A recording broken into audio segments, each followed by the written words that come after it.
gözü doldu. Dedi ki, ürəyim pis oldu. Evimiz nətəri, sanatoriyadır. Bu da çox pis oldu. Elətin elədi. Cabirəl müəllimə mənim böyük hörmətim var. Cabirəl müəllimi mənim yetimlərimə hörməti çox olubdur. Ona bizim böyük hörmətimiz var. Həmişə qaydımıza qalıb. Gəlib görüb ki, yetimlərimiz ağlayıb, başını sığallayıb, üzündən öpürdü, bizə toxtaqlıq verir. Cabirəl müəllimə mənim böyük hamımızın, yetimlərin hamısının hörməti var. Sağ olsun Cabirəl müəllimə.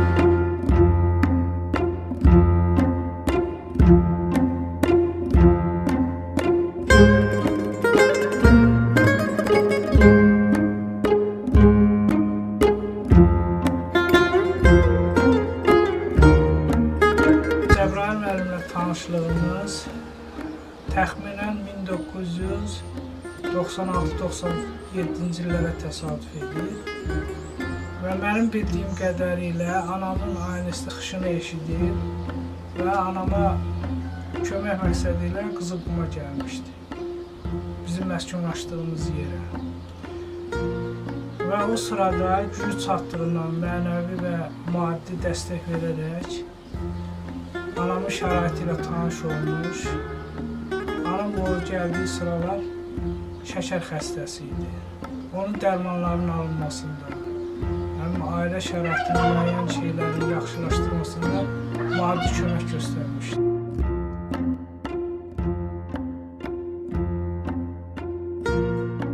Aşağıdan bizi çağırdılar ki, bura bir insan gəlib sizi çağırır.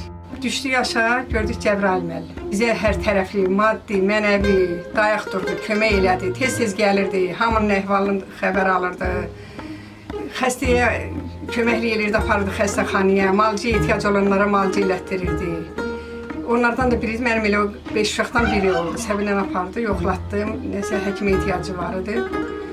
Elə həmişə elə ki, bizim qayğısı üzərimizdə olub. Ona görə də biz heç bir vaxt o insanı unutmarıq.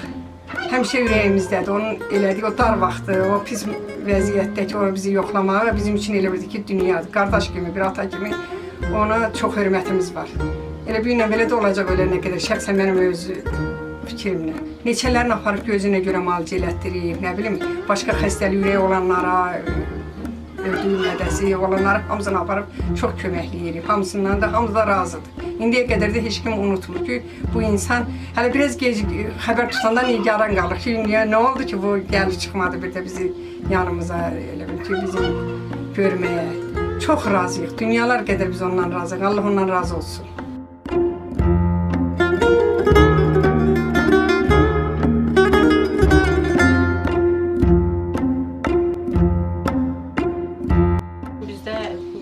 Həyətə gəldi.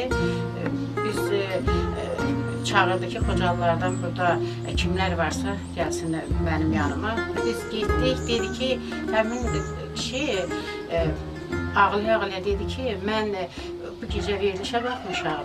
Burada qadınların, əsirlikdə olan qadınlar, ağır vəziyyətdə öz oğlunu, qızı itirmiş qadınlar danışdılar. Mən bu gecə o verilişdə ağlaya-ağlaya baxmışam. Ona görə aradım ki, həmən verilişdə çıxış edənlər Qızılqum sanatoriyasında yaşayan Xocalılardır.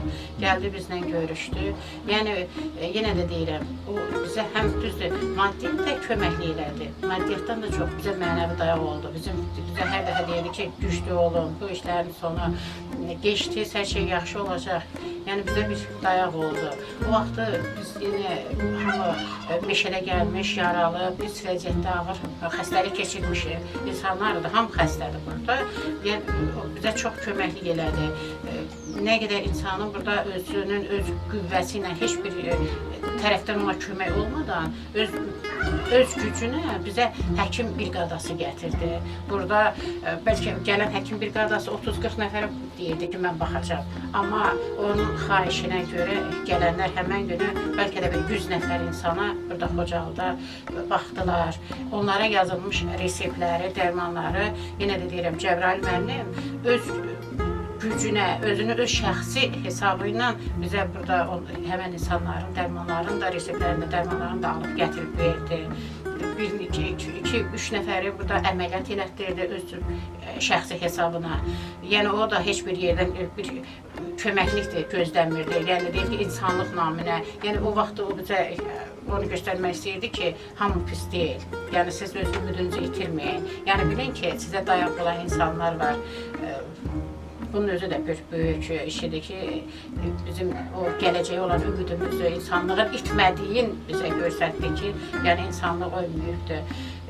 Bu illər ərzində hər dəfə də yenə hər düşdükcə bizlə maraqlanıb, hər il adi Qurban Bayramı olsun, buradakı şəhid ailələrini unutmayıb. Qurban Bayramında öz şəxsi hesabına qurban gətirib, qüvvəsinin çatdığı qədər də insanlara burada yəni köməklik göstərib, həmişə maraqlanıb, burada onkoloji xəstə olub, onun dərmanını alıb gətirib, 3 oğlunu itirmiş ana olub, onun həmişə iynəsi dərmanı adam özünün şəxsi hesabı ilə edibdir. Yəni biz ona çox minnətdarıq, tək mən yox, buradakı olan istər Xocalı, istər başqa yerdən olanlar da Cəbrayıl müəllim bu əməyini itirməyib.